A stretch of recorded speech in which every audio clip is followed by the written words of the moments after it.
5 мая в Кыргызстане отмечается День Конституции, праздник главного закона страны. В этот день в 1993 году на 12-й сессии Верховным Советом Республики Кыргызстан принята Конституция Кыргызской Республики. С этого момента Республика Кыргызстан стала именоваться Кыргызской Республикой, а Конституция Киргизской ССР, принятая в 1978 году, утратила свою силу.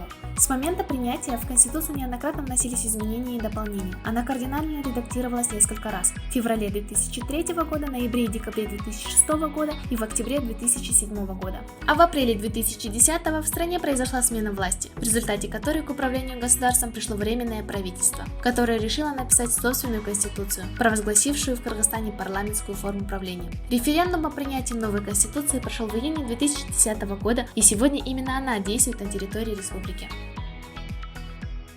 5 мая 1945 года в оккупированной немецко-фашистскими войсками Чехословакии началось Пражское восстание, придавшее выступлению народных сил общенациональный характер. Восставшие захватили вокзалы, мосты и центры связи. Город покрылся баррикадами.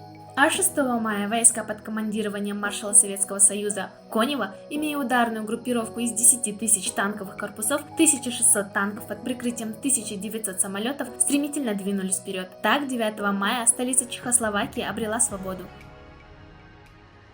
99 лет назад, 5 мая, в Париже состоялась презентация духов Шанель номер 5. Знаменитый Шанель впервые появился именно в 1921 году на бутылке Шанель номер 5. По наиболее популярной версии, флакон номер 5 был воссоздан по подобию бутылки из мужского дорожного набора туалетных принадлежностей марки Charvet, принадлежавшему Артуру Капелю, возлюбленному Коко Шанель. По легенде, Коко Шанель попросила парфюмера Эрнеста Бо создать искусственный женский аромат, который пахнет женщиной. Бо – бывший парфюмер царского двора, бежавший из России после революции 1917 года, стал первым парфюмером, которому удалось построить на основе молекул альдегидов полноценный аромат. Парфюмер представил мадемуазель Шанель на выбор 10 ароматов, из которых она выбрала 5-й. Известно, что 5 было ее любимым числом, отсюда и пошло название шедевра. Gabrielle, Chanel, the new fragrance.